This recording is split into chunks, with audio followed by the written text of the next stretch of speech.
Frida Dou, Virgile Arouansé.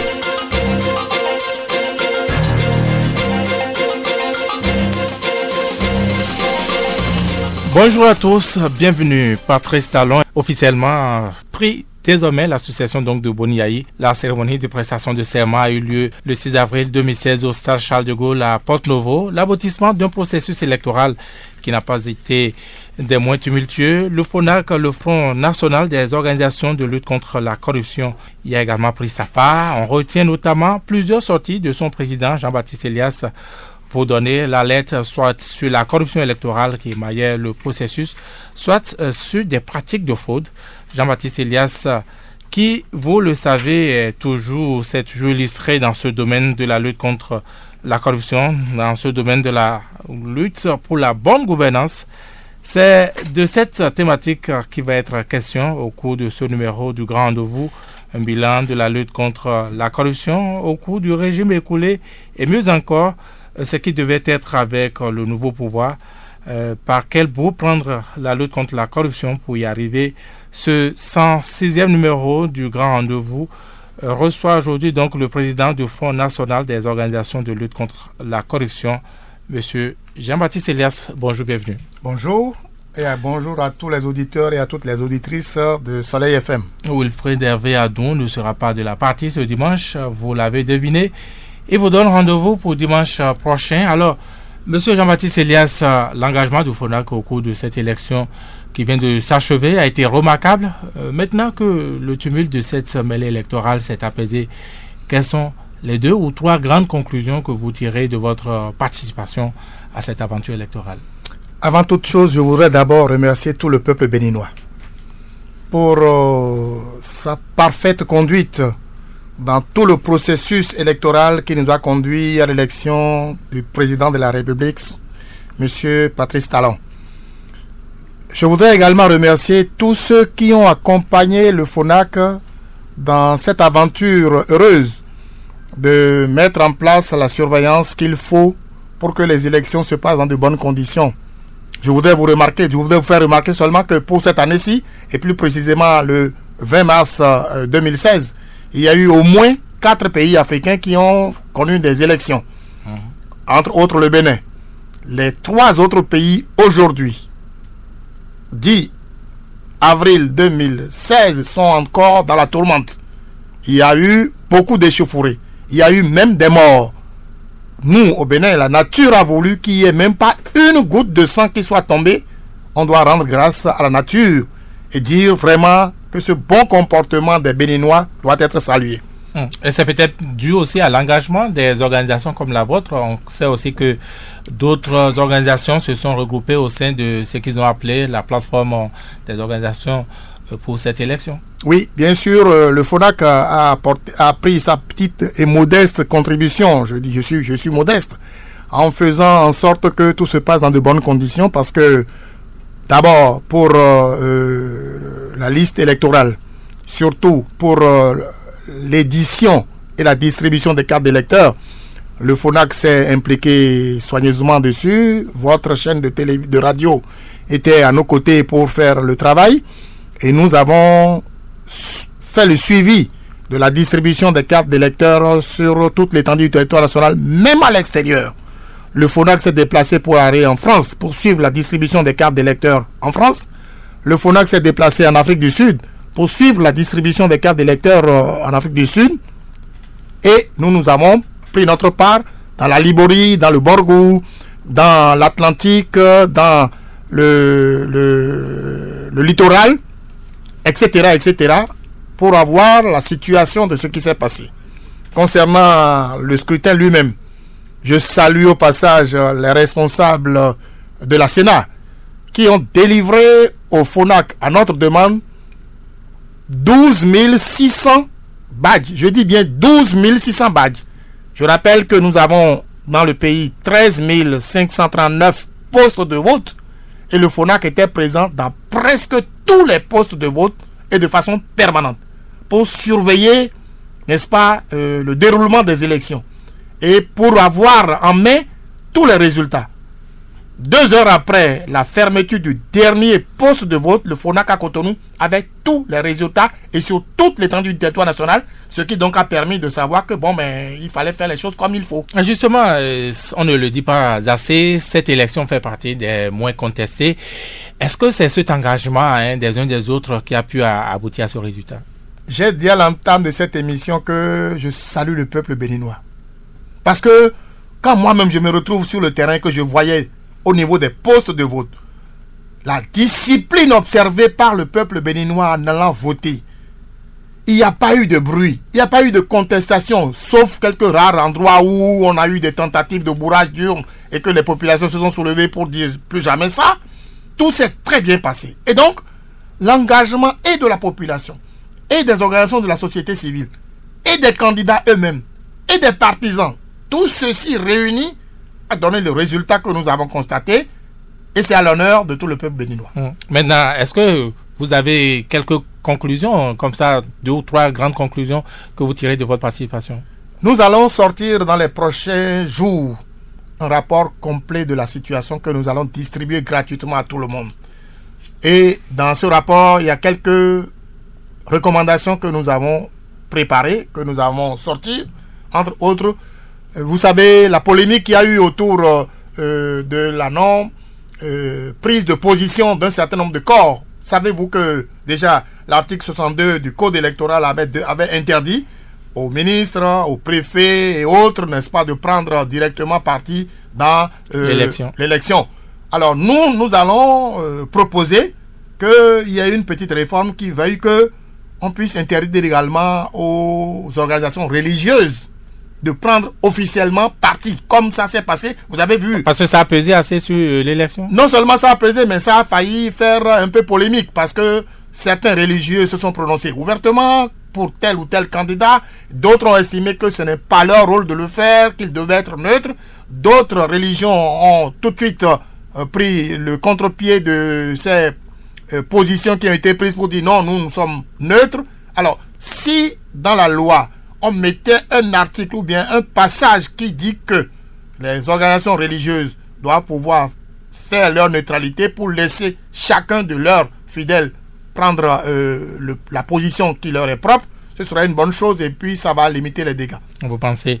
Mais depuis, Patrice Talon s'est donc installé au palais donc de la Marina. Il a d'ailleurs formé son gouvernement, un gouvernement qu'il a dit donc basé d'abord sur la compétence. Vous, Elias Jean-Baptiste, quelle est cette appréciation que vous avez de cette première équipe du gouvernement de Patrice Talon? Dès l'annonce du gouvernement du président Patrice Talon, le FONAC s'est réuni. C'est pas seulement Elias Jean-Baptiste. Elias Jean-Baptiste, c'est rien du tout. C'est tout le FONAC. On s'est réunis et on a apprécié la situation. Sur les 21 ministres, le premier constat est que il s'agit de... Tous les 21 sont des cadres de conception. Donc des cadres A. Cadres de conception. Et à partir des cadres de conception, quand vous êtes un cadre de conception, vous avez la possibilité de manager et de faire un certain nombre de choses. Donc la compétence est liée là. Forcément. Deuxième élément, ce sont des cadres qui ont eu beaucoup d'expérience. L'expérience soit dans le domaine de la gestion des hommes, soit dans le domaine de la gestion de la chose publique, soit dans le domaine de la gestion associative. Donc l'expérience également s'y est ajoutée. Et enfin, la technicité. La plupart sont techniques. Par exemple, quand vous prenez le ministre des Finances, il est dans son domaine. Quand vous prenez le ministre de l'Énergie et de l'Eau, il est dans son domaine. Quand vous prenez le ministre du cadre de vie, il est dans son domaine. Etc., etc. Quand vous prenez le ministre de l'Agriculture, il est dans son domaine. Etc., etc. Quand vous prenez le ministre de la Santé, il est dans son domaine. Donc un gouvernement excellent. Non. Nous n'allons pas verser dans ce qualificatif de dire excellent. Nul n'est parfait dans la vie. Puisque vous reprochez certainement d'autres choses quand même. Quelques faiblesses à ce gouvernement. Nul n'est parfait dans la vie. Et justement, il ne faut pas donner cet adjectif. Parce que si on le faisait, les ministres vont croire qu'ils sont déjà au superlatif et ils vont faire ce qu'ils veulent. Or, nous, au FONAC et les autres organisations de la société civile, nous avons pour mission d'attirer l'attention des uns et des autres et de faire en sorte que les choses se passent dans de bonnes conditions. Nous pouvons dire tout simplement qu'il s'agit des hommes et des femmes que le président Patrice Talon a choisi compte tenu de leurs compétences, compte tenu de leur expérience et compte tenu de ce qu'ils ont vécu comme étant des cadres, n'est-ce pas, de la nation béninoise.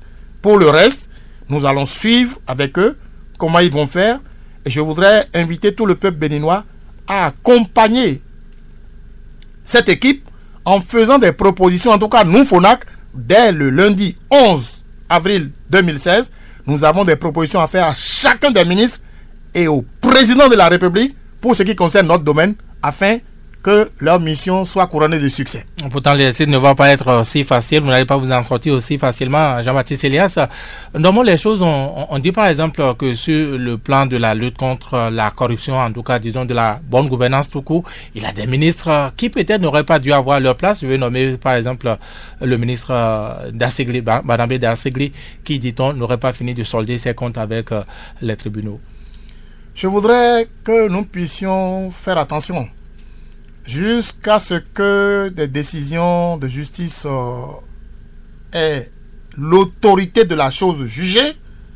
Il faudrait supposer que la personne qui est devant la justice est considérée comme étant de bonne foi et considérée comme innocente, cette personne.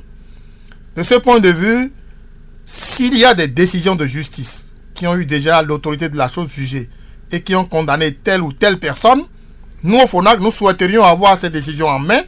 Et si nous les avons, nous allons proposer au président de la République, chef de l'État, chef de gouvernement, de bien vouloir, n'est-ce pas, en tenir compte et d'enlever, n'est-ce pas, de cette équipe, cette personne qui aurait eu des condamnations pour ne pas entacher l'équipe qu'il a l'honneur de conduire parce que le peuple béninois lui a confié cette mission.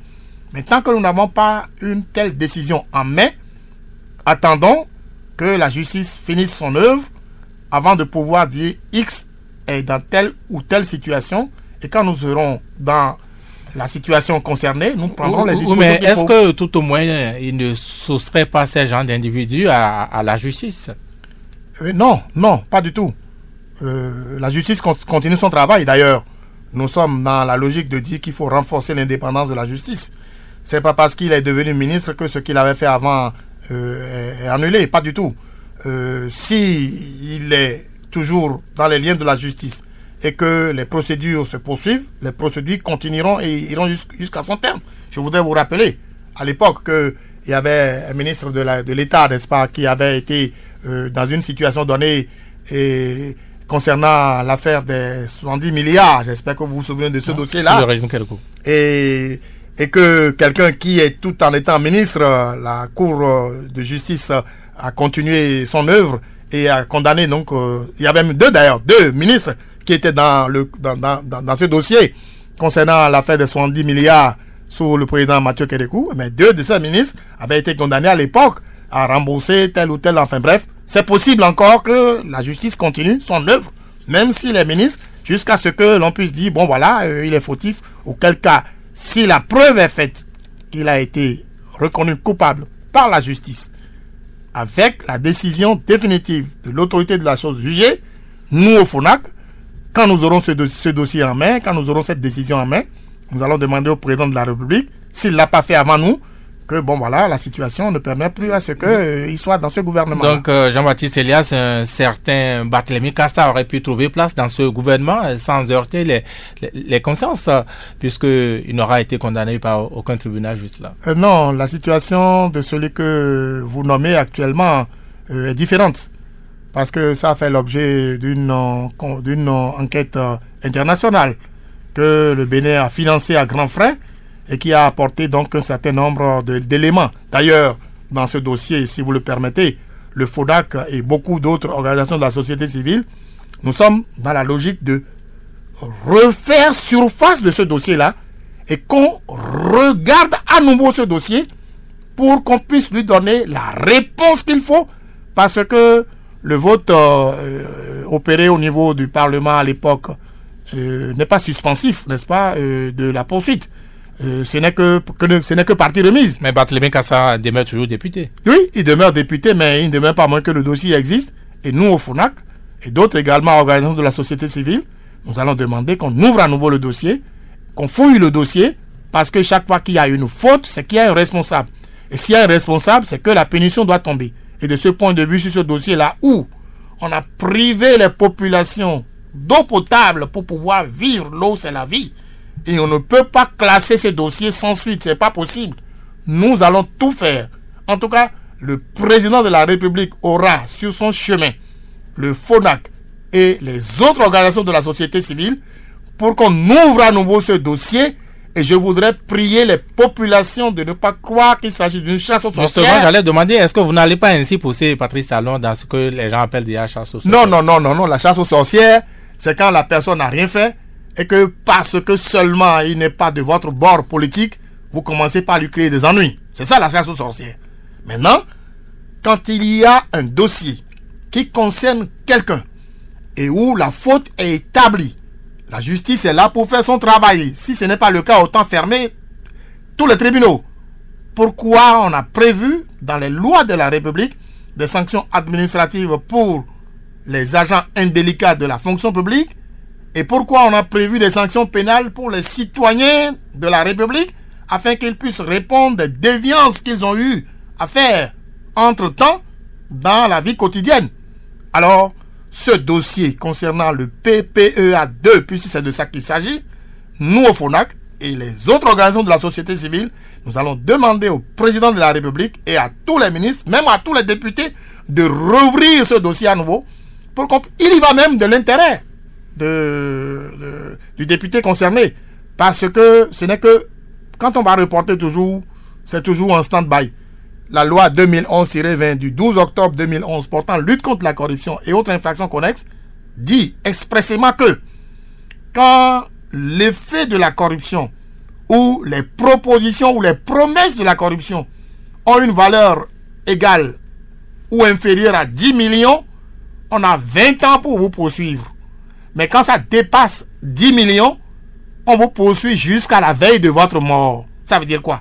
Ça veut dire qu'aujourd'hui, si même il est député et qu'il ne veut pas que le dossier soit traité maintenant, on le traitera d'un jour à l'autre jusqu'à la veille de sa mort. Donc pour libérer sa conscience, il a intérêt qu'on connaisse rapidement de ce dossier. Tout de suite, et que la justice puisse lui dire, monsieur, vous avez raison, vous êtes blanc comme neige, et ce dossier sera classé une fois pour de bon. Mais tant qu'on ne le fera pas, il n'a pas intérêt à ce que ça soit comme ça, parce que la suspicion serait toujours au rendez-vous. Il vaut mieux qu'il accepte d'aller à la justice, d'aller apporter ses preuves devant la justice, que la justice puisse le blanchir et que tout le peuple béninois sache exactement ce qu'il en est pour que ce dossier éventuellement soit classé une fois pour de bon. Certains voient ce gouvernement truffé de copains, un gouvernement de remerciements. Pour illustration, on cite Joseph Djogbenou, candidat à Zanaï, Osvaldo Meki, on cite un certain nombre de personnes.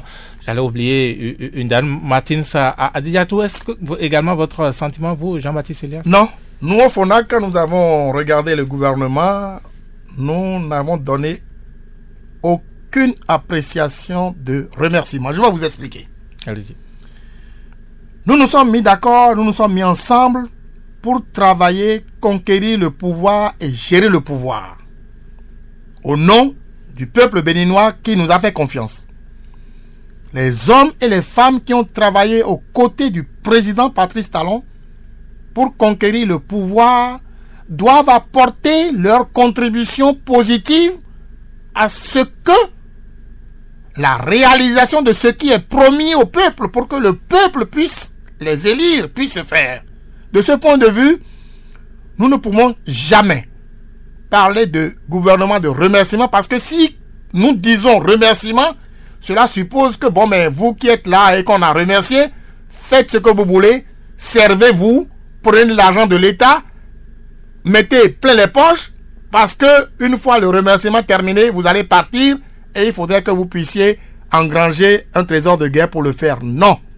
Nous estimons que les hommes et les femmes qui ont travaillé à conquérir le pouvoir doivent se mettre ensemble pour travailler au bonheur du peuple béninois.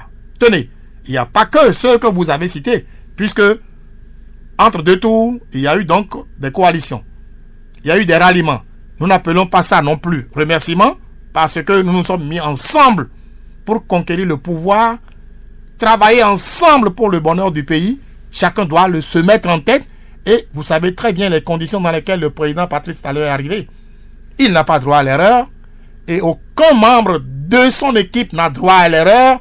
Et de ce point de vue, nous, au FONAC, et nous souhaitons que tout le peuple béninois, toutes les organisations, tous les citoyens qui peuvent d'une manière ou d'une autre apporter leur contribution pour aider les membres du gouvernement à réussir leur mission, nous souhaitons qu'on puisse l'apporter jusqu'à ce qu'un jour on se rende compte qu'ils ne veulent pas faire la bonne gouvernance, ils ne veulent pas lutter contre la corruption, et de ce point de vue, nous allons prendre les dispositions nécessaires pour non seulement dénoncer, mais également envoyer les dossiers à la justice pour que la justice fasse son travail. Jean-Baptiste Elias, on le voit bien, ce gouvernement de Patrice Talon trouve grâce à vos yeux, mais comment ou quand est-ce que avec quoi par exemple une telle équipe ou Patrice Talon pourrait tomber dans votre disgrâce? Quand nous allons commencer par nous rendre compte que premièrement, on a commencé par mettre en place des hommes et des femmes qui ne remplissent pas les conditions pour être à des postes donnés. Parce que... Le risque est là, le risque existe. Non, le risque existe. Ah oui, le risque, il faut être réveillé, il faut être vigilant. Le risque existe.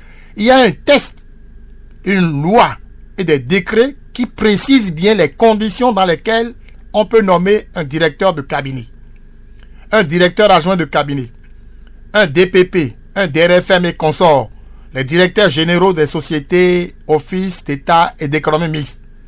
La première chose que nous conseillons à ce gouvernement et à tous les ministres, c'est de nommer l'homme qu'il faut à la place qu'il faut, avec compétence, expérience et rigueur.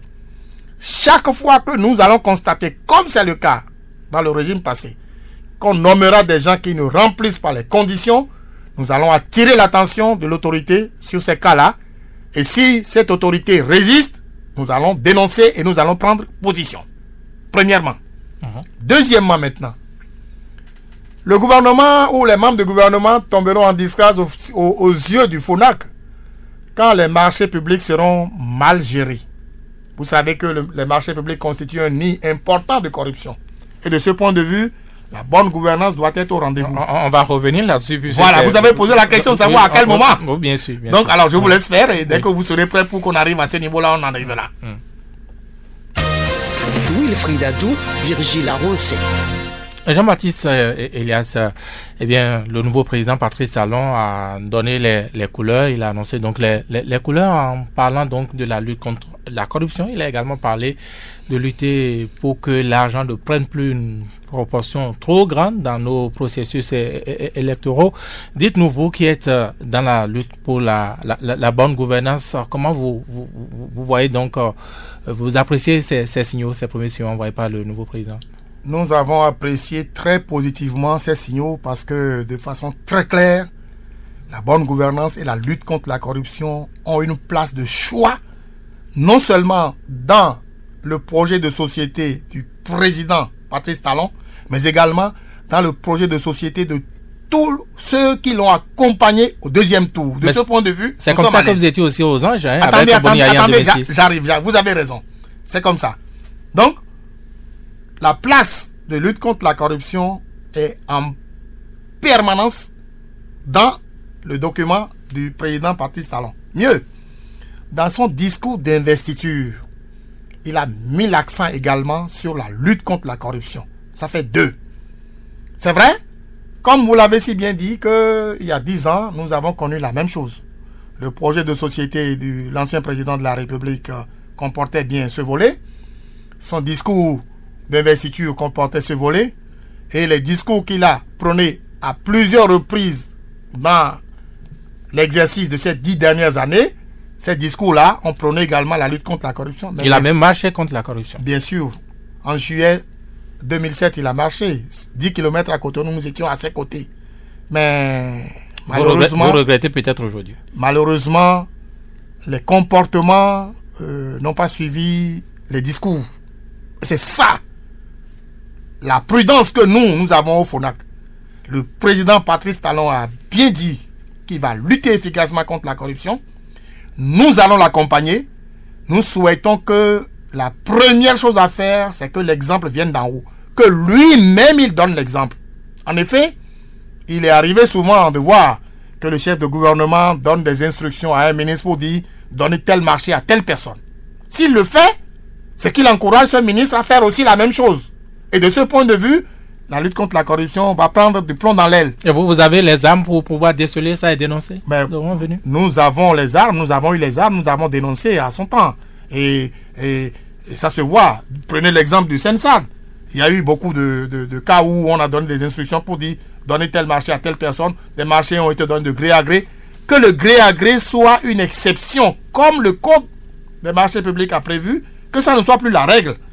Et si on peut éviter le gré à gré, parce qu'on doit anticiper pour faire en sorte que les marchés publics soient exécutés selon les règles de l'art, ce serait une bonne chose. Donc, je disais que l'exemple doit venir d'en haut. Le président de la République lui-même doit officiellement refuser de donner des instructions à ses ministres pour dire donner tel marché à telle personne. Premier élément. Deuxième élément, chacun des ministres doit donner l'exemple en refusant de donner des instructions aux directeurs de cabinet et autres directeurs des sociétés d'État et d'économie mixte, donner tel marché à telle personne. Et de ce point de vue, la compétition sera réelle. Et si cette compétition est réelle, le FONAC a proposé de mettre à la disposition de tous les ministres. Est-ce que ces genres de pratiques ne sont pas la limite de la bonne conscience et de la faute? Parce que vous avez dit tantôt que des gens se sont mis ensemble pour apporter donc Patrice Talon à ce résultat. Oui. Mais de la même manière, il y a eu des opérateurs économiques qui se sont mis dans le jeu, qui l'ont amené également, qui ont apporté leur contribution et qui, peut-être naturellement, attendaient ce genre de rétribution. Mais bien sûr que ces opérateurs économiques gagnent les marchés correctement et normalement. Qu'ils les gagnent en montant des dossiers techniquement valables, en proposant des produits de bonne qualité et en proposant des meilleurs prix. De ce point de vue, ils vont gagner sans problème. Mais le donner à quelqu'un, c'est grave parce que là, la qualité ne sera pas au rendez-vous, le prix sera plus fort et les caisses de l'État vont en souffrir. Donc, si même vous êtes opérateur économique ayant soutenu tel ou tel candidat qui est au pouvoir, vous devez avoir, et nous l'avons fait au FONAC, vous devez avoir l'expertise et la spécialisation de votre domaine pour préparer un bon dossier d'appel d'offres, pour préparer les techniques demandées, pour proposer des prix attractifs et des prix intéressants, proposer la qualité du produit qu'on vous a demandé, et de ce point de vue, vous allez gagner. Si vous ne faites pas comme ça et que vous restez dans votre bureau pour dire parce que j'ai soutenu telle personne, il faudrait que le retour de l'ascenseur puisse se faire, qu'on me donne le marché pour faire ci, pour faire ça, il y aura des problèmes. Et de ce point de vue, ce serait dommage. Et de ce point de vue également, nous serons là pour rappeler aux autorités ce qu'il faudrait faire et ce qu'il ne faut pas faire. Et de manière institutionnelle, de manière structurelle, qu'est-ce que le président Patrice Talon devait mettre en place? On sait par exemple qu'il a eu dans ce pays la cellule de moralisation de la vie publique, il a eu par la suite l'IGE, l'inspection générale de l'État, il a eu tout récemment le bureau de l'auditeur général, le BAG. Patrice Talon, lui également, il a donc ses propositions. Qu'est-ce que vous lui recommandez de ce point de vue? La première chose à faire, c'est de prier le président de la République, M. Patrice Talon, de sortir des tiroirs de la présidence de la République tous les rapports rédigés par l'ex-inspection générale d'État. Parce qu'en regardant ces rapports, il découvrira beaucoup de choses qu'on n'a pas voulu mettre en place ni en œuvre. Donc, il faut mettre sur place une commission pour connaître de ces rapports-là. Tous ces rapports-là, on doit les sortir. Ça fait un. La deuxième chose que nous allons recommander au président de la République, c'est de demander à tous les ministères de sortir des tiroirs des ministres les rapports des inspections générales des ministères.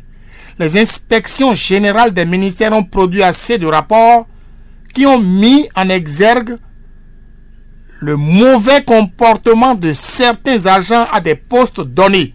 Mais hélas, ces agents ayant des appuis politiques auprès de celui que vous connaissez, les rapports n'ont jamais abouti, on n'a jamais sanctionné ceux qui sont fautifs et la gabégie a continué. De ce point de vue, c'est d'abord la première chose à faire. La deuxième chose à faire maintenant, c'est de faire l'état des lieux. Au niveau de la présidence de la République, au niveau de tous les ministères, on doit pouvoir mettre en place une équipe pour faire l'état des lieux, savoir exactement où nous en sommes au niveau de chaque ministère et au niveau de la présidence de la République. Les audits, vous voulez dire? Oui, les audits, mais ce qui s'est passé en 2006, pour que ces audits ne soient pas exploitables, il faut les éviter. C'est quoi? Je vais le dire aujourd'hui. Allez-y. Alors, on a pris dans la foulée de l'euphorie des personnalités qui ne remplissent pas les conditions pour conduire des audits de qualité. Et au finish, 30 jours après, on a eu des résultats qui ne sont pas exploitables. C'est de ça qu'il s'agit en réalité. Il ne faut plus commettre cette erreur-là. Il faudrait choisir des personnalités neutres qui s'y connaissent en matière d'audit, qui doivent pouvoir passer dans les ministères pour faire le travail et produire des rapports qu'on peut exploiter en donnant les sanctions administratives à tous les agents indélicats qui auraient été reconnus coupables dans la gestion des choses publiques, en donnant à la justice le soin de regarder le dossier et de voir s'il y a des sanctions pénales à donner à ceux qui sont fautifs. Et où est-ce qu'on trouve les personnalités? Mais les personnalités sont là. Recommandées aujourd'hui dans le Non, les personnes sont là. Nous avons des experts comptables, n'est-ce pas, dans le pays, qui sont des auditeurs connus sur le plan national et sur le plan international. Nous avons beaucoup d'experts comptables béninois qui vont auditer, n'est-ce pas, des structures à l'extérieur du pays. Donc, il ne faut pas aller chercher forcément à l'extérieur. Non, il ne faut pas aller chercher à l'extérieur. Il y en a ici au Bénin. Il y en a au Bénin ici qui sont très bien formés et qui font même du travail pour les organisations internationales, qui le font même pour d'autres pays qualifiés de pays développés. Et de ce point de vue, ils sont totalement à l'aise pour faire le travail. Donc, la matière, la ressource humaine existe ici. Elle existe ici. Et il y en a qui sont vertueux là-dedans, qui ne vont pas subir la pression de qui que ce soit parce que leur travail est en jeu, parce que leur boulot entre griffes est en jeu, leur réputation est en jeu. Ils feront le bon travail qu'il faut et ils donneront les résultats escomptés. Le journal Fraternité du 8 avril s'interrogeait en manchette, photo à l'appui, et si les DG de sociétés et offices d'État démissionnaient? Pensez-vous, Jean-Baptiste Elias, pensez-vous ainsi que l'écrit le journal que les DG de nos sociétés publiques qui pour la plupart n'auraient pas obtenu leur poste sur la base de leurs compétences ou de leur technicité, mais plutôt sur des considérations subjectives et partisanes, ces DG devraient se retirer? Non seulement ces DG, s'ils ne se retirent pas, on doit pouvoir les enlever, parce que, je l'ai dit tout à l'heure, il y a des tests de loi qui permettent de savoir quelles sont les conditions, quel est le profil à avoir pour occuper ces postes. Le FONAC a fait un travail. Et pour être modeste, dans les ministères, dans les sociétés d'État et d'économie mixte, il y a au moins 45% des responsables à ce niveau-là qui ne remplissent pas les critères prévus par les lois et les décrets pour être nommés. Et dans la liste de ceux que vous avez annoncé, il y en a certainement plus de la moitié. Je suis modeste, qui n'ont pas rempli ces conditions-là du tout et qui ont été nommés. Et de ce point de vue, tenez, je ne vais pas citer cette société-là. Il est dit que pour être directeur général ou directeur général adjoint d'une société d'État, il faut être un cadre A1, soit de la fonction publique ou équivalent, et avoir au moins 10 ans de pratique d'ancienneté. Je connais des sociétés d'État où j'ai été faire des inspections pour le compte du FONAC, où le directeur général adjoint est sorti directement de l'université d'Abomey-Calavi. Il n'a même pas un an, je dis bien, il n'a même pas un an de pratique, on l'a nommé directeur général adjoint, à plusieurs reprises. Nous avons tous ces documents, nous avons tous ces dossiers en main.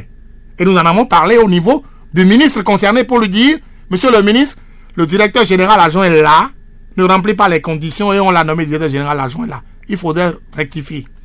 Ça fait plus d'1 an et demi, on n'a jamais rectifié. Parce que justement, politiquement, ce monsieur est en place eh bien, il faudrait qu'il soit là et il est là. Voilà. Eh bien, dites-nous, Jean-Baptiste Elias, il y a des propositions donc plus précises en parlant donc d'audit comme vous le disiez et tantôt. Il a des propositions, il dit par exemple, depuis l'élection de M. Talon à la présidence de la République, de nombreux concitoyens formulent des propositions des lettres ouvertes notamment. L'une d'elles, parue cette semaine, souhaite voir le nouveau président faire réaliser dans les brefs délais 3 audits, précisément 3 audits, un audit de l'administration publique, des finances publiques et de la passation des grands marchés de l'État. Vous dites pratiquement la même chose? Oui, bien sûr. Il n'y a pas que 3. Il faut le faire au niveau de tous les ministères. Au niveau de la présidence même d'abord. Et au niveau de tous les ministères, bien entendu, au niveau de toutes les sociétés d'État et d'économie mixte aussi. Et là, je viens de répéter qu'il y a des auditeurs chevronnés, qualifiés, expérimentés, béninois, qui ne subiront aucune pression d'où qu'elle vienne et qui vont faire le travail. On n'a pas besoin d'aller chercher des gens à l'extérieur. Et je répète, ces auditeurs béninois sont tellement compétents que même des pays développés les sollicitent pour aller faire l'audit dans leur pays. Il n'y a pas de raison que le Bénin ne puisse pas les utiliser à faire le travail. Ils feront très bien le travail.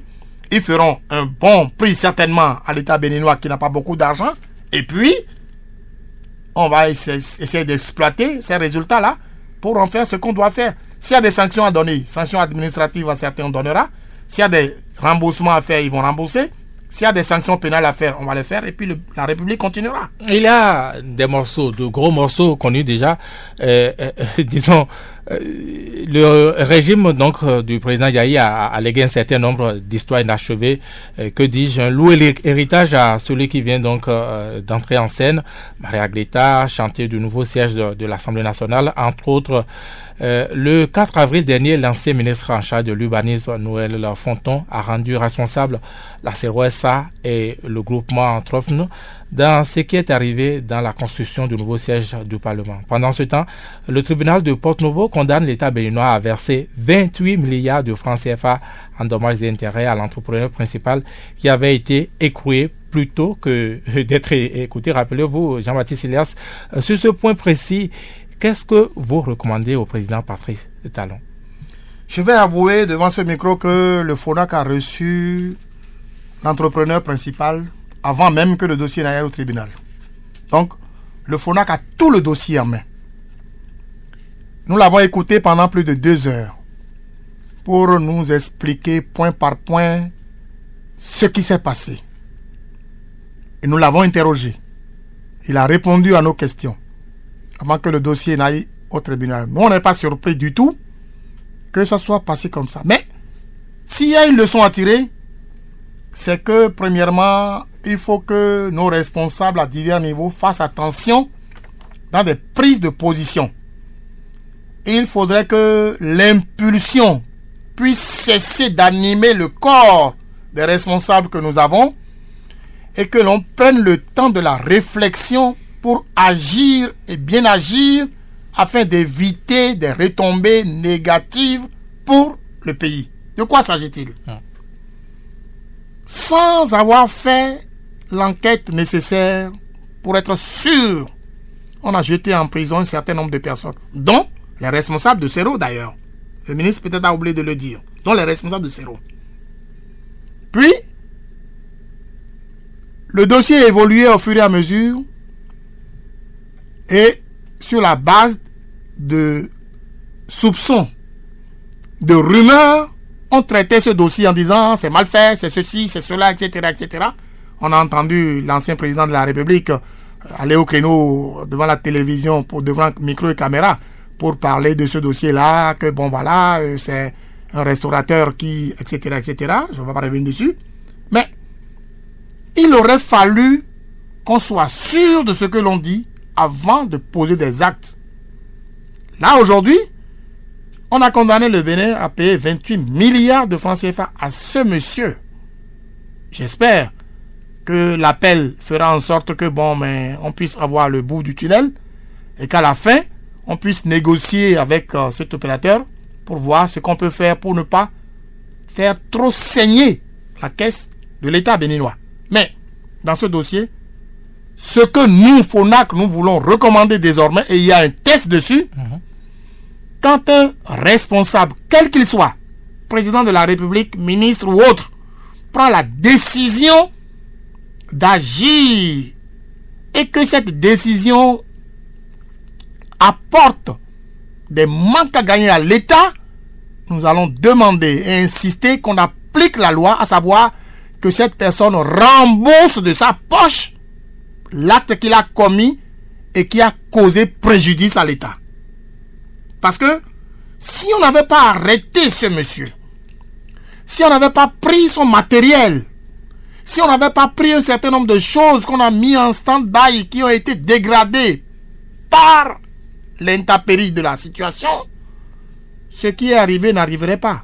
Si on avait pris le temps de mûrir la décision et qu'on n'a pas pris une décision sur la foi de l'impulsion, on n'aurait pas eu ce dégât-là aujourd'hui, parce que non seulement le bâtiment était prévu pour coûter, je ne sais pas combien, 14 milliards. Et puis, aujourd'hui, non seulement on dépassera les 14 milliards pour finaliser le bâtiment, mais il faut encore ajouter 28 milliards. Ça veut dire que le document, le bâtiment lui-même sera déjà à près de 50 milliards.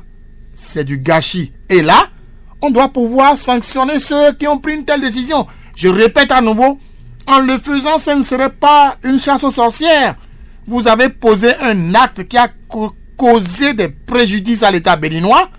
Vous aurez pu mieux réfléchir avant de poser cet acte. Vous ne l'avez pas fait. Eh bien, vous devez rembourser de votre poche. Ça, c'est pour l'avenir. Mais précisément sur ce dossier, que fait Patrice Talon?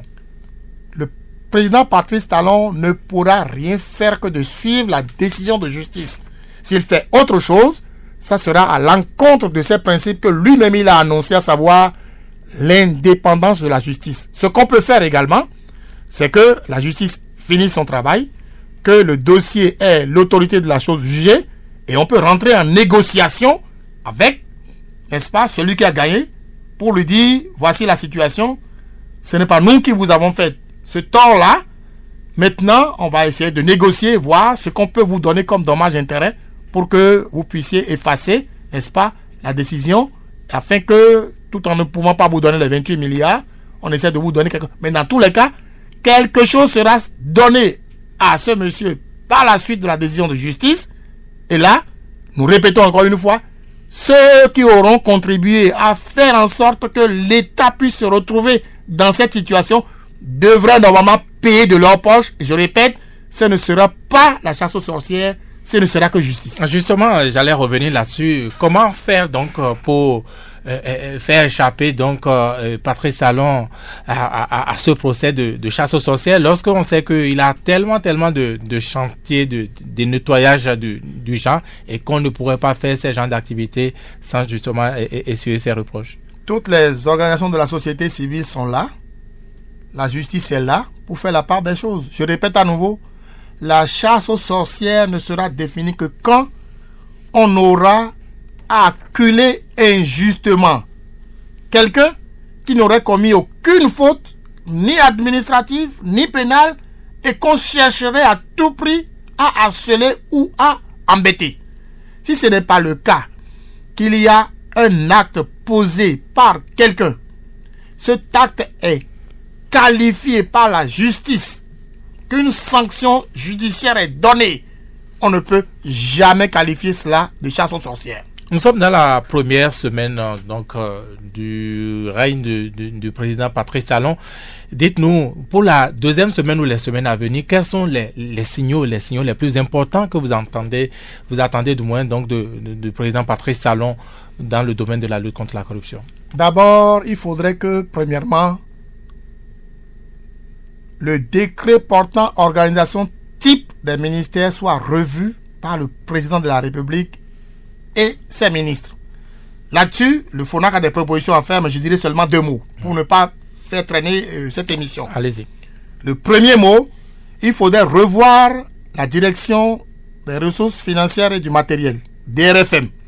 À ce niveau, il faut éclater la partie concernant le budget et les finances et éclater également la partie concernant la logistique et le matériel. Aujourd'hui, c'est confondu Et de ce point de vue, la corruption passe par là parce que quelqu'un qui vient livrer un produit le matin, c'est toujours sous la responsabilité du DRFM.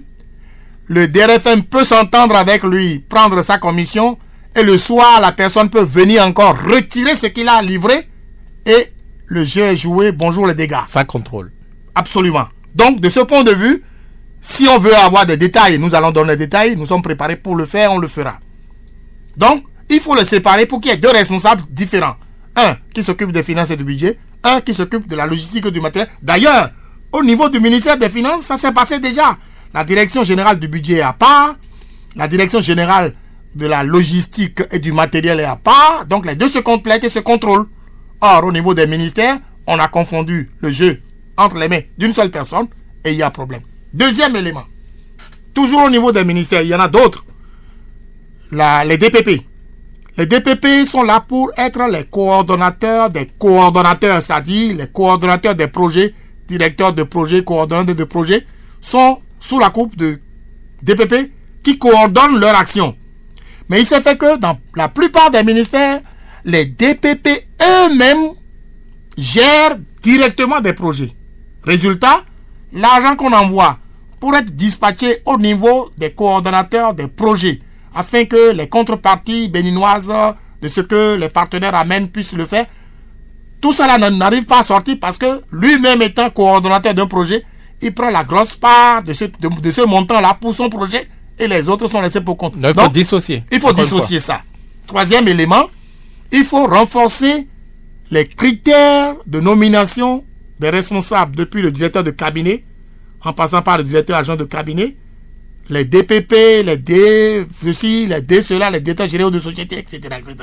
Donc, première chose, il faut revoir l'organisation type des ministères. Deuxième chose, et c'est urgent, il faut revoir tout de suite en demandant à chaque ministre de faire le point de la situation. Chaque ministre doit demander à tous les cadres du ministère, cabinet, direction technique, direction centrale, les directions au niveau des sociétés d'État d'économie, que tous les cadres produisent rapidement leur curriculum vitae avec certification de sincérité. Parce que nous, au FONAC, nous avons des cas où des responsables au niveau du pays sont trufflés de diplômes frauduleux, de faux diplômes. Nous avons des cas de faux diplômes. Et donc, il y en a qui, dans leur CV, mettent des diplômes qu'ils n'ont pas. Ou ils mettent des diplômes qu'ils ont essayé de falsifier. Donc, il faudrait faire attention pour les déceler. Nous, on en a décelé beaucoup. On peut les mettre à la disposition des ministres concernés pour que le travail puisse être fait. Troisième élément, ceux qui n'auraient pas rempli les conditions minimales prévues aujourd'hui, tout de suite, il faut les dégager pour mettre des gens qui sont vraiment compétents et qui pourront faire le travail. Autre chose également que nous pourrons demander à proposer au président de la République, c'est que les organisations qui sont expertes dans le domaine des marchés publics puissent apporter leur expertise au niveau des marchés publics, au niveau de tous les ministères. Le FONAC en est une des organisations qui maîtrise ce dossier-là. Nous avons des propositions à faire, nous pourrons le faire. Ensuite, qu'est-ce qu'il faudrait faire encore? Il faudrait que le dossier de PPEA2 puisse revenir en surface, comme on le dit. Qu'on ressorte ce dossier, qu'on le traite et qu'on voit comment on peut Pourquoi faire. ce dossier seulement, c'est le seul scandale? Il n'y a pas que ça. Tous les autres, j'ai déjà dit, j'ai déjà dit qu'on sorte les rapports des inspections générales d'État, les rapports des inspections générales des ministères. Là-dedans, vous trouverez beaucoup plein de dossiers. Vous avez déjà parlé de ça, je ne vais pas revenir dessus. Maria Gleta, dossier Sensad, etc., etc. On va revenir sur tout ça là pour voir clair. Je répète à nouveau, c'est pas la chasse aux sorcières. Si quelqu'un a agi en faute, il faut qu'il réponde de ses actes. Le dossier des concours frauduleux, le dernier concours frauduleux, c'est important. Et je suis à l'aise aujourd'hui de dire que le gouvernement du Bénin vient de donner un signal fort. Le vendredi 8 avril 2016 et le samedi 9 avril 2016, ceux des 500 et quelques qu'on a pris au niveau de la douane, 502, qui devraient normalement finir leur exercice au niveau du camp pour sortir et faire la cérémonie officielle de leur sortie, le nouveau gouvernement a pris une position très claire d'interrompre la cérémonie de sortie. Donc d'interrompre leur formation. Absolument. Et là, il faudrait féliciter les autorités qui ont pris cette décision-là parce que un bon signal. On voit très clairement que le signal est donné. La cérémonie officielle de fin de cette formation au niveau du camp a été interrompue. On a donné une réponse diplomatique en faisant savoir que les finances n'étaient pas au rendez-vous, l'argent pour organiser cette cérémonie n'était pas au rendez-vous. Mesdames et messieurs, rentrez chez vous, on vous appellera ultérieurement. Ça, c'est une réponse diplomatique. Et oui. Et de ce point de vue, c'est un bon signal. Et donc, ce dossier-là doit sortir. Alors, dans ce dossier, quand nous parlons, les gens ne comprennent pas. Nous avons toujours dit au ministre sortant de la fonction publique Aboubakar Yaya de demander à tous ces directeurs de la fonction publique, directeurs de recrutement, de répondre aux questions écrites du FONAC par écrit. Il n'a pas voulu. Les directeurs aussi n'ont pas voulu. Je demande à madame le ministre de la fonction publique d'autoriser et de demander avec insistance à ces directeurs de répondre aux questions par écrit. Ensuite, nous allons apporter toute la démonstration nécessaire des preuves que nous avons sur ce dossier-là. Et d'ailleurs, le ministre m'a commencé. Le 24 mars dernier, le ministre Aboubakar Yaya a fait une lettre 492 du 24 mars dernier demandant à ceux qui ne remplissaient pas les conditions, qui ont passé soi-disant le concours qui a été déclaré admis au niveau des impôts, on les a remis dans d'autres corps. J'espère que vous êtes au courant. Bien sûr. Alors, on se demandait comment le travail a été fait pour qu'on en arrive à cela. Merci beaucoup. Alors, première chose, le test est clair qui a dit les conditions qu'il faut remplir avant de passer ce concours. Il faut tel diplôme ou son équivalent. L'équivalence ne se décrète pas de bouche. Il faut un papier. Il y a une direction pour cela. Les intéressés n'ont pas un papier d'équivalence de leur diplôme et pourtant ils ont postulé. Première faute. Donc, ils savent bien qu'on demandait tel diplôme. À défaut, il faudrait produire l'équivalence. Ils n'ont pas produit l'équivalence et ils ont déposé leur dossier. Deuxième faute maintenant. Ceux qui sont chargés d'étudier les dossiers n'ont pas vu dans le dossier de ces intéressés-là les diplômes requis ni l'équivalence et on les a gardés quand même. Deuxième faute. Troisième faute maintenant, on a proclamé leur admission. La vigilance que nous saluons au passage, n'est-ce pas, des cadres des impôts, a fait qu'on a dégagé les 9 concernés pour dire non, vous n'êtes pas qualifié, vous ne pourrez pas. Mais au lieu que le ministre de la fonction publique puisse prendre acte, puisque dans les décisions de proclamation de résultats, on dit sous réserve de contrôle, c'est écrit là-dedans, il va dire, après avoir contrôlé, on s'est rendu compte que non seulement vous n'avez pas le diplôme requis, vous n'avez pas non plus la situation concernant l'équivalence, et on vous a pris, donc c'est votre faute. Messieurs, mesdames, dégagez, non. On a pris un acte maintenant pour les mettre ailleurs. Or, ce ailleurs-là, est-ce que c'était prévu dans...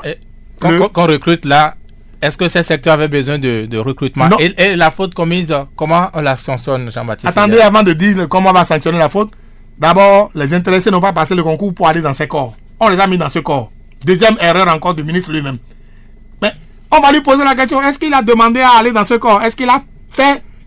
Est-ce qu'il a composé pour aller dans ce corps? C'est non. Alors comment on sanctionne la faute? Eh bien, tout simplement, c'est parce que, monsieur, madame, on vous a reconnu comme n'étant pas qualifié pour passer ce concours. Vous l'avez passé.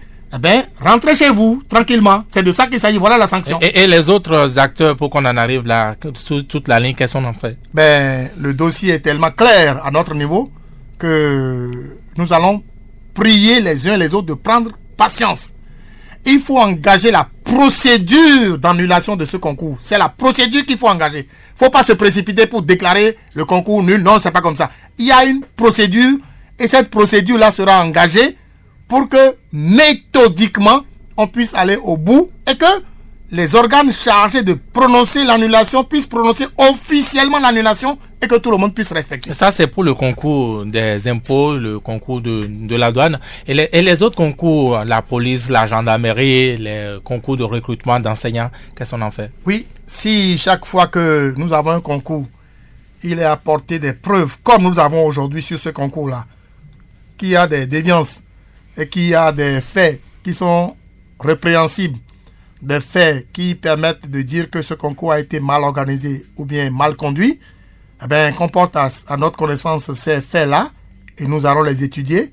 Nous allons monter au créneau pour voir les responsables et nous allons discuter avec ces responsables pour savoir quelle est la suite à donner à ces concours.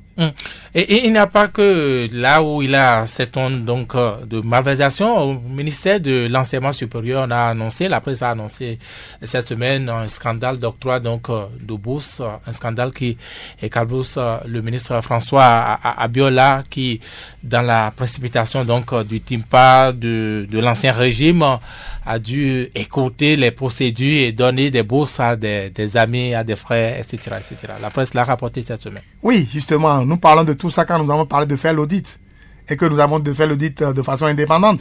Parce que on ne peut pas aborder tous les sujets. Heureusement que vous avez sorti celui-là. C'est vrai, ça s'est passé pour cette année. Mais c'est sûr, Abiola, en passant le pouvoir, a annoncé lui-même qu'il a passé 7 ans et 5 mois à la tête de ce ministère-là.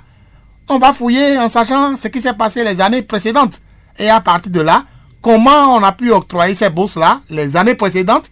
Et l'audit révélera si la méthodologie qui est faite est correcte. Si ceux qui ont bénéficié de ces bourses avaient le droit de bénéficier. Si on a lancé l'appel et que tout le monde a pu compétir afin de choisir les meilleurs comme il le faut, l'audit révélera tout ceci et on saura ce qu'il faut faire. Donc, il y a beaucoup d'autres cas qu'on ne peut pas souligner tout de suite devant ce micro-là. Il y en a beaucoup, donc que l'audit va sortir. Voilà pourquoi nous insistons que l'audit puisse se faire avec des personnes compétentes qui sont assermentées et qui vont donner les résultats qui seront exploitables. Plus d'audit, mais ça va se faire dans quel délai ces mesures que vous préconisez? Eh bien, dans quel délai cela devrait intervenir pour être le bon délai? Mais le plus rapidement possible. D'ici une semaine en principe, on doit pouvoir mettre en place les équipes d'audit pour commencer le travail. Et en principe, dans une vingtaine de jours, trentaine de jours au plus, les audits doivent sortir pour tous les ministères. Ça se fait rapidement. C'est des techniciens qui s'y connaissent. Ces experts, auditeurs, nous en avons beaucoup au Bénin ici. On les met à contribution et puis voilà, le travail sera fait, on aura les résultats, il n'y a pas de problème. Jean-Baptiste Elias, des organisations comme la vôtre, FONAC et autres, quelle est la part qu'elles prennent dans ces genres de lutte, dans ces genres de perspectives, au-delà de venir à des micros de radio comme les nôtres et faire des recommandations? Nous, au FONAC, nous sommes d'abord une organisation de la société civile reconnue et nous sommes spécialisés dans la gouvernance et la lutte contre la corruption. Vous savez que beaucoup d'autres vont un peu partout, dans tous les secteurs, dans tous les domaines. Nous, on s'est spécialisé dans la bonne gouvernance et la lutte contre la corruption. C'est notre domaine. Et de ce point de vue, nous avons une expertise avérée. Nous avons reçu, tous les membres ont reçu des formations pour détecter les cas de fraude, etc., etc. Voilà pourquoi nous sommes à l'aise dans le travail que nous faisons. Et je vous le confesse, depuis que le FONAC travaille, tous ceux qui ont tenté d'amener le FONAC devant les juridictions ont toujours perdu leur procès. Le FONAC a toujours gagné depuis 20 ans tous les procès qu'on lui a intentés parce que le professionnalisme est au rendez-vous et nous faisons le travail comme nous devons le faire. À la fin du régime FCBE, on a assisté à des pillages d'équipements dans les ministères. On a entendu parler des diligences que vous avez effectuées donc dans ces affaires où certains cadres se sont appropriés le bien public. Quel point donc pouvez-vous faire des actions que le FONAC a menées, Jean-Baptiste Elias? Oui, effectivement, nous avons été au courant de ces comportements peu recommandables et nous l'avons mis sous 2 plans. D'abord, un premier plan d'intoxication et nous avons demandé à tous ceux qui faisaient ces intoxications-là de les arrêter. Le deuxième plan, c'est sous le compte de la réalité.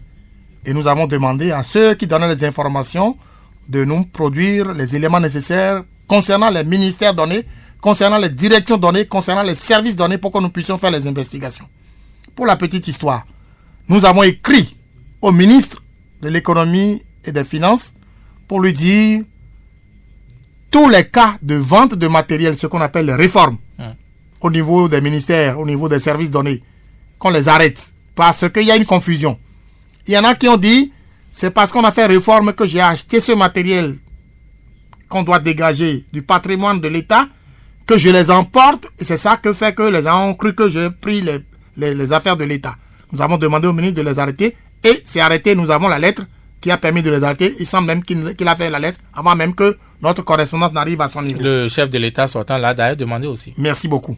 Deuxième élément maintenant, indépendamment de ça, d'autres l'ont fait. Mais nous avons déjà prévenu que tous ceux qui ont pris ces objets qui ne leur appartiennent pas, qui sont des objets entrant dans le cadre du patrimoine de l'État, de les remettre en place, parce que le FONAC va déclencher dans les prochains jours des inspections au niveau des ministères et au niveau des services donnés sur toute l'étendue du territoire national. Nous allons demander très bientôt aux ministres concernés de nous autoriser à faire l'état des lieux avec eux et de voir un peu à quel niveau tout ceci s'est passé. Donc nous va considérer que les fautes n'ont pas été commises ou ça va être une situation atténuante pour ces personnes? Non, c'est difficile de dire à l'heure où nous parlons. Nous avons fait l'enquête dans 2 ministères déjà au moins et on s'est rendu compte que la faute n'est pas encore commise. Les choses avaient été préparées, mais on les a mis sous le coup de la vente par le ministère concerné, etc., etc. Nous avons dit d'arrêter. Donc on a arrêté. Maintenant, des cas concrets où des gens ont pris vraiment. On a eu seulement un cas où quelqu'un aurait pris 5 rames de papier, puis 2 paquets de papier hygiénique. C'est vrai que vol égale vol. Mais c'est pas grand chose en réalité. C'est pas signifiant pour que c'est insignifiant pour que nous puissions courir pour aller vraiment mettre ça sur la place publique pour dire bon voilà c'est ceci, c'est cela.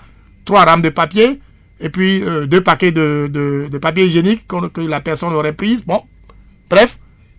C'est des petits cas. C'est vrai que vol égale vol, même si c'est 1 franc, c'est un vol. Mais c'est des choses qui ne sont pas de nature à vraiment endommager sérieusement le patrimoine de l'État béninois.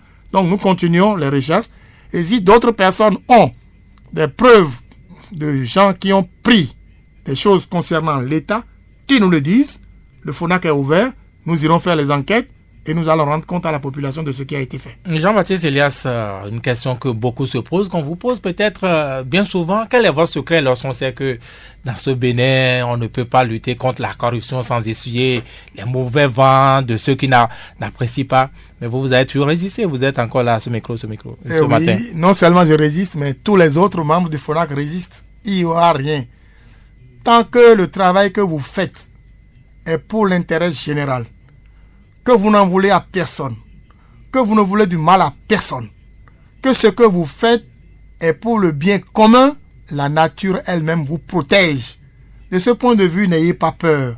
Au départ... Donc des choses sont tentées, vos sommets sont troublés parfois? Non. Au départ, nos parents ont eu peur. Mais avec le travail que nous faisons, quand tout le monde a compris, c'est vrai que ceux qui sont concernés et ceux que nous marquons à la culotte entre griffes pour les empêcher de prendre des biens de l'État ne sont pas contents, mais la plupart de la population est contente. Et de ce point de vue, la population étant contente, nous continuons le travail et nous n'avons pas peur, nous savons qu'il n'y aura rien parce qu'on n'en veut du mal à personne. Nous demandons seulement aux gens d'être vertueux, de travailler selon la bonne conscience, de travailler selon l'éthique et la morale, de faire en sorte que les lois de la République soient respectées et que le bien commun serve, n'est-ce pas, au commun du Bénin. Est-ce que vous êtes parfois objet de pression? Est-ce que vous êtes parfois en conflit avec vous-même par rapport à des amis, à des personnes proches que vous n'aurez pas aimé dénoncer, que vous n'aurez pas aimé voir dans une mauvaise situation? Nous avons au FONAC refusé, par exemple, de prendre de l'argent de l'État. Alors que d'autres organisations de la société civile qui sont donc reconnus comme d'utilité publique prennent de l'argent de l'État. Nous, on a refusé de prendre. Parce que si nous prenons de l'argent à ce niveau-là, nous aurons des difficultés à faire le travail comme il faut, parce que nous sommes des humains. Vous prenez de l'argent de tel niveau, parfois vous avez un peu de ressentiment à faire le travail que vous devez faire. Deuxième élément, nous avons refusé également de prendre de l'argent chez les opérateurs économiques qui étaient prêts, n'est-ce pas, à nous accompagner pour des les travaux que nous faisons, etc., nous disons, mais si nous les prenons, le jour où cet opérateur économique ou ce groupe d'opérateurs économiques serait dans des situations telles qu'il fallait vraiment que nous puissions aller au front, nous aurons un petit pincement de cœur pour le faire. Donc, nous ne le faisons pas. Et donc, nous refusons de prendre. Et de ce point de vue, nous travaillons selon notre conscience. C'est au début qu'on a commencé par nous intimider un tout petit peu, mais comme ils ont compris que la résistance était au rendez-vous, ça s'est estompé. Et nous continuons notre travail normalement sans problème. Et que faites-vous des amis proches? Les amis proches, nous leur disons tout le temps. Si entre griffes, vous ne vous comportez pas en homme vertueux et que vous rentrez dans des combines et que ça arrive à votre niveau, ce serait implacable. On va vous dénoncer et on fera le travail comme on doit le faire pour tout le monde. Parfois, vous êtes obligé de dénoncer des amis. Cela vous est d'y arriver? À plusieurs reprises. Et nous leur disons de ne plus continuer. Ça, c'est pas nouveau, ça. Pour la petite histoire, je ne manquerai pas de vous le dire. Monsieur Soumanou Toleba, l'ancien directeur général de la Sobema, est un ami personnel à moi. Ça, tout le monde le sait. Mais quand il s'agit du dossier concernant les 14 milliards qui avaient été mal gérés, le FONAC s'est déplacé pour aller le rencontrer. Nous avons discuté avec lui. Nous avons trouvé qu'il n'était pas toujours dans les bonnes conditions qu'il faut. Nous lui avons conseillé de très vite faire le travail pour que les choses se passent dans de bonnes conditions. Il ne l'a pas fait. Même la veille du jour où nous avons fait la sortie, il était avec moi. Il m'a demandé un certain nombre de choses de ne pas faire. J'ai dit non, on va le faire. Et nous avons fait. Nous avons sorti le dossier. Le dossier est parti au niveau de l'autorité de régulation des marchés publics. L'autorité de régulation des marchés publics nous a donné raison. Le dossier a été annulé. Ça lui a coûté son poste, vous le savez bien. Mais nous sommes des amis. Est-ce que vous êtes demeurés des amis? Jusque-là, il est toujours mon ami. Bien entendu, il m'appelle plus comme avant. Mais ça ne m'émeut pas.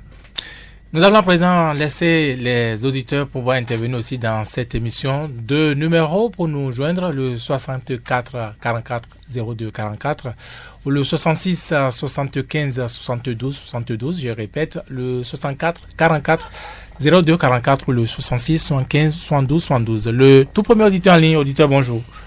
Oui, bonjour monsieur le journaliste. Bonjour monsieur. Eugène Wayo, monsieur le président, bonjour. Bonjour. Vous ne recevez pas de l'argent de l'État, mais vous êtes quand même généreux vis-à-vis de ceux qui viennent vers vous. Merci mon président. Deux questions. À propos du départ de l'ancien régime, nous avons constaté dans un ministère la disparition de quelques objets, des objets quand même bêtes à ma connaissance. Dans le dossier PPAE 2, des pneus à l'état neuf ont disparu.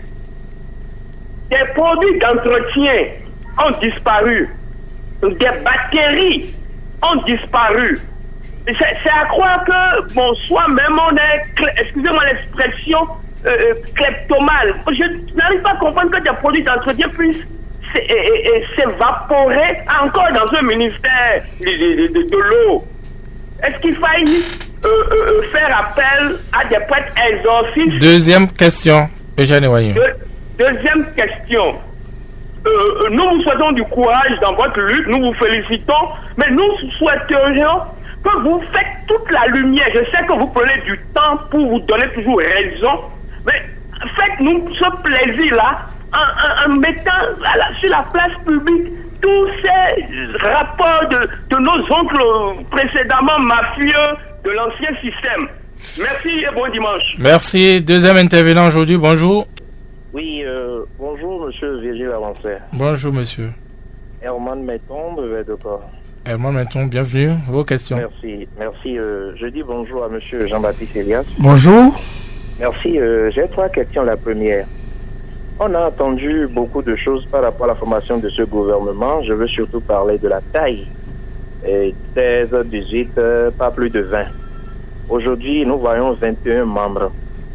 Est-ce qu'on ne peut pas déjà dire que quand on n'est pas encore dans le jeu, on peut beaucoup bavarder, mais une fois dans la réalité, le constat est autre avec ces 21. Deuxième question. La situation des détenus dans nos différentes prisons. À la prise de fonction, le garde des Sceaux, maître Joseph Ifame Diogbenou, je pense que la dénomination du ministère a été amputée de droits de l'homme et il s'est expliqué.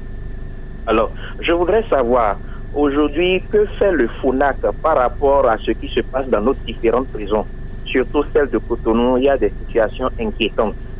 Et la troisième question pour terminer, est-ce que vous allez essayer avec quel ministre vous allez véritablement travailler si le président Talon vous donnait la possibilité pour que les différents dossiers qui étaient en suspens, qui souffraient, je veux parler même de la CCIB, l'immeuble en souffrance à Porte-Novo où on a dénoncé tas de choses. Selon vous, est-ce qu'avec ce régime, vous avez espoir comme quoi les dossiers qui souffraient vont trouver des solutions positives à la satisfaction des Béninoises et Béninois? C'était Herman Metton, je vous souhaite une excellente journée dominicale. Merci à vous, Herman Metton. Troisième intervenant, bonjour. Oui, bonjour monsieur. Bonjour. Oui, je voudrais d'abord féliciter le FONAC. Présentez-vous d'abord, s'il vous plaît. Moi, c'est Alain Soglo. Alain Soglo. Voilà. Je voudrais demander au FONAC le numéro de téléphone par lequel on peut les joindre pour les dénonciations. Deuxième préoccupation, est-ce qu'ils sont sur Facebook et avec quel numéro on pourra avoir accès à eux sur Facebook? Voilà, félicitations et courage à eux.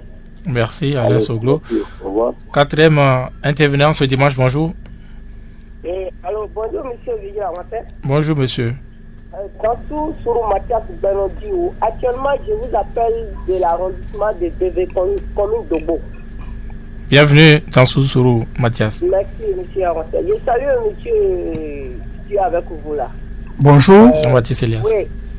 Moi, ma question, c'est de demander à notre invité que on constate que lorsque il mène des actions et il dénonce, et disons, les institutions compétentes de poursuivre cette action-là, et ces institutions-là n'arrivent pas à poursuivre ceux-là qu'ils arrivent à dénoncer. Et par exemple, si nous prenons le dossier de PPAD jusqu'à aujourd'hui, est-ce que notre recours de la justice fait réellement le travail que la recours de la justice doit faire? Et si pour cette action-là, s'ils amènent à amener sur ce dossier-là, si la Cour n'a lu pris à sortir cela, donc ça veut dire que le travail qu'ils ont fait, c'est nul. C'est nul. Merci, monsieur. Donc, bien sûr, on a bien compris votre question dans Sourou Mathias. Le cinquième intervenant, président, bonjour. Bonjour, monsieur le journaliste, comment vous allez? Ça va très bien. Je salue votre invité, bonjour. Bonjour. On m'appelle Garou Todé et Kanye. Alors, j'ai quelques questions à poser à vous.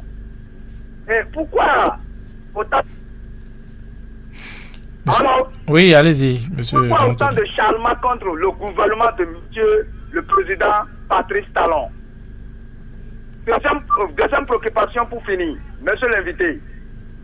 Est-ce que on doit faire tout possible pour combattre ceux qui ont créé des dégâts, c'est-à-dire Maria Greta, Assemblée nationale, l'agent de ICC Service, et plein de dossiers, l'agent de l'eau, les bailleurs de fonds, ils ont volé.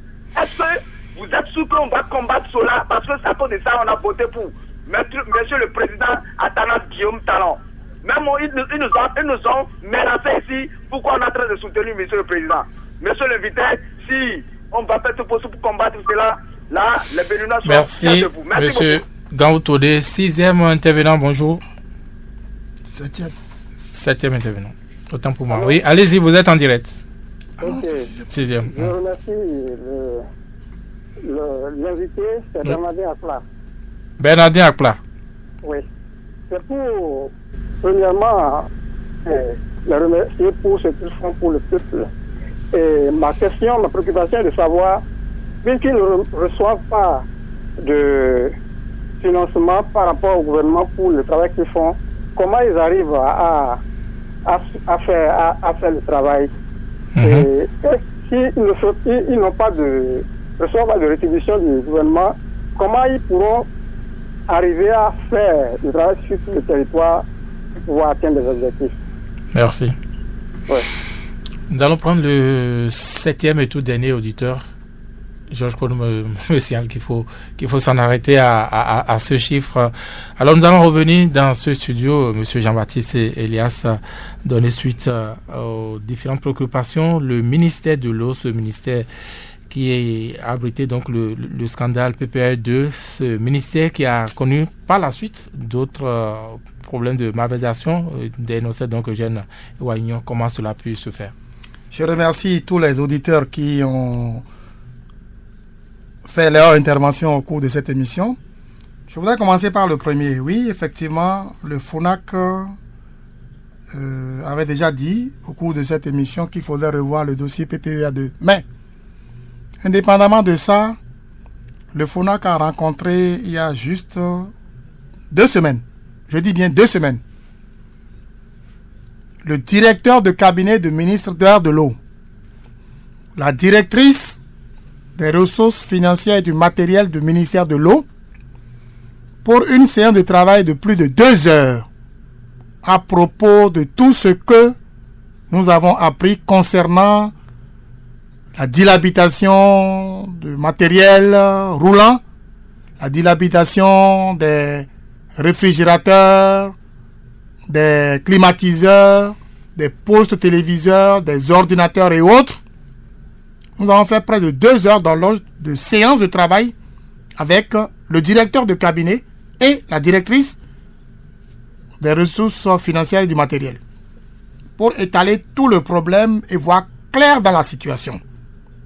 Deuxièmement, nous avons eu Madame le ministre de l'eau elle-même et nous avons fait également le point avec elle sur tous ces dossiers-là. Je voudrais rassurer les uns les autres aujourd'hui que la situation est sous contrôle. Au niveau du ministère de l'eau, ils savent bien que le FONAC est dans ce dossier. Tout ce que nous avons eu comme rapport, tout ce que nous avons eu comme inventaire de tous ces matériels-là existe et nous avons demandé à ce qu'on puisse les conserver parce que, nous l'avons dit également au cours de cette émission, le dossier PPEA2 va ressurgir. Et de ce point de vue, nous allons également voir à ce niveau ce qu'il faut faire. Donc, on a fait ce travail-là. Que faut-il faire sur les dossiers? Je l'ai dit également. J'ai prié le président de la République, tous les ministres, de sortir les dossiers, les rapports qui sont effectués par l'ex-inspection générale d'État et les inspections générales des ministères. Et là, on les verra. Mais, dans les prochains jours, le FONAC va faire des sorties de dossiers, vous allez encore entendre. Autre chose.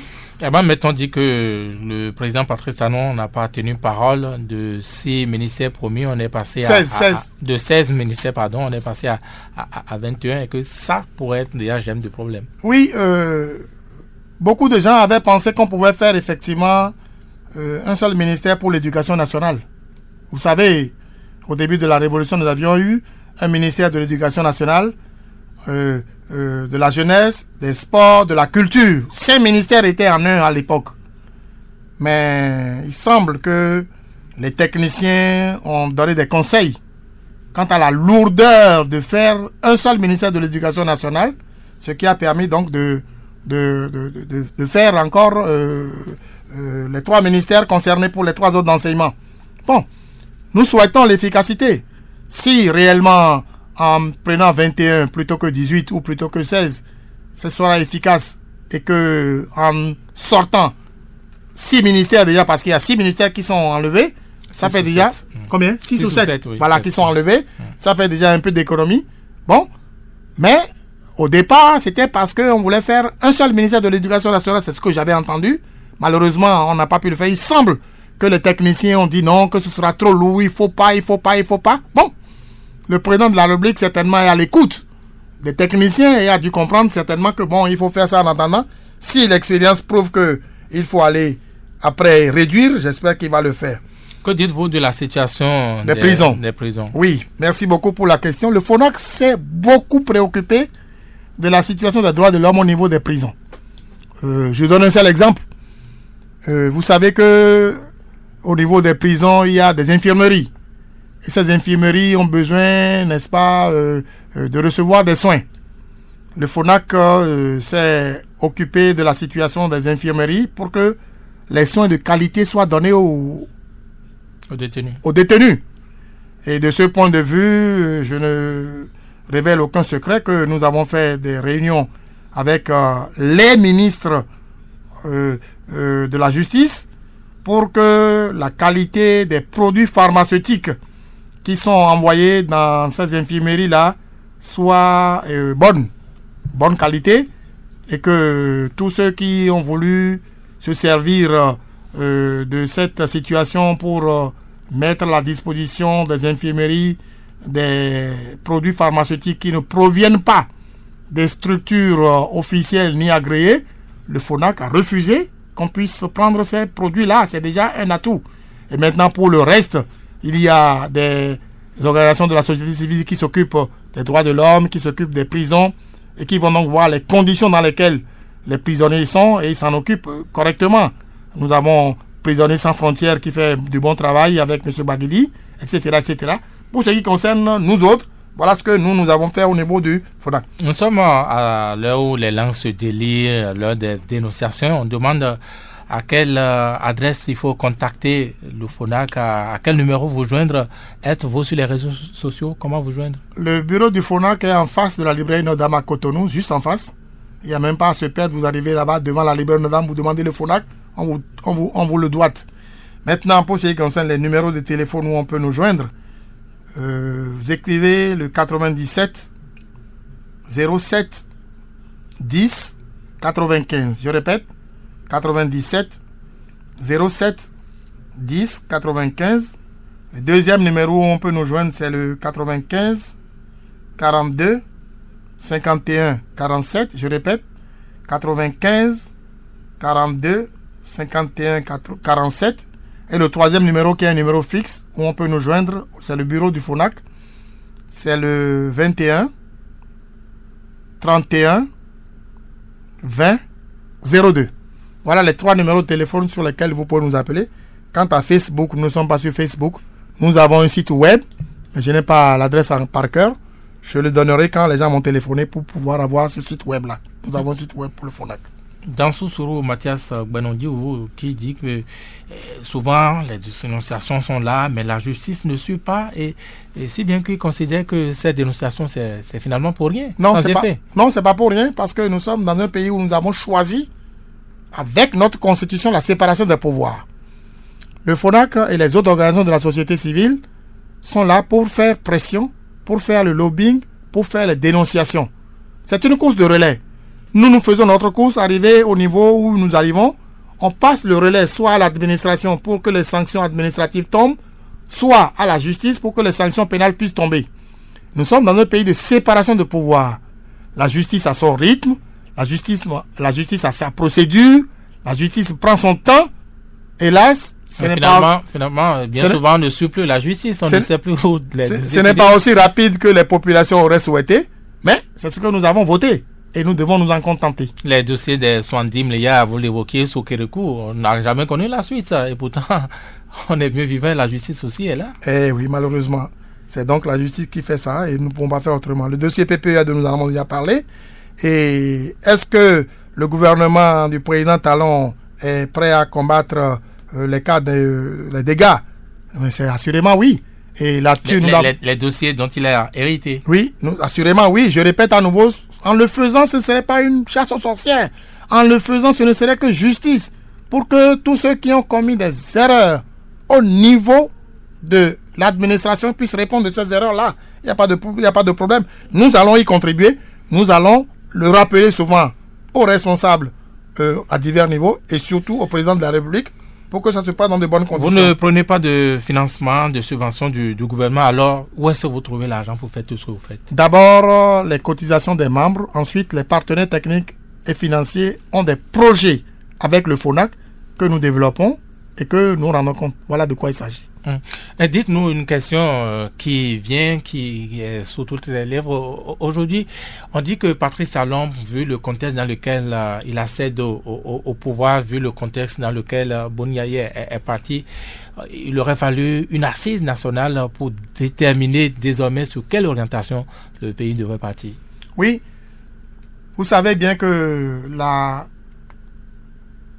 conférence nationale de 1990 a posé les bases et la Cour constitutionnelle a dit qu'il y a un certain nombre de choses qui sont collées dans le marbre, comme on le dit, et sur lesquelles on ne doit pas pouvoir revenir. N'est-ce pas? Il y en a au moins 5 principes. La forme républicaine du pays, il ne faut pas revenir dessus. N'est-ce pas? La limitation, tout ça là, il ne faut pas revenir dessus. Alors, si les réformes proposées par le président de la République doivent permettre d'aller au-delà de ce que la Constitution dit aujourd'hui, il vaut mieux faire une assise. Carrément. Et l'assise là dira exactement les nouvelles orientations. Et à partir de là, on ne parlera plus de la conférence de 1990, on parlera de la conférence de 2016. Et vous recommandez cela aussi à partir de oui, bien sûr, nous le recommandons. Nous serons également là, comme nous étions là en 90 aussi pour la conférence nationale, pour apporter notre modeste contribution afin que les choses se passent dans de bonnes conditions. Je ne sais pas si mal ça peut être pris comme votre mot de fin. Nous voulons dire à tout le peuple béninois que le président Patrice Talon n'a pas droit à l'erreur. Tous les ministres n'ont pas droit à l'erreur parce que la façon dont le président de la République est arrivé au pouvoir est telle que s'il y avait erreur, le peuple sera déçu. Et nous ne souhaitons pas la déception du peuple. Nous ne souhaitons pas la déception de la société civile. Nous allons, chacun à son niveau, essayer d'apporter sa contribution pour que le succès soit au rendez-vous et que le Bénin soit désormais un pays fréquentable, un pays de bonne gouvernance, un pays où la corruption sera réduite au strict minimum pour que l'emploi soit au rendez-vous pour les jeunes afin que la prospérité soit au rendez-vous. Merci Jean-Baptiste Liastre. Merci à mes auditeurs. Georges Pono a assuré la mise en onde de cette émission qui finit ainsi. Virgile Larancet au micro. Retrouvez la semaine prochaine Wilfred Hervé Adou.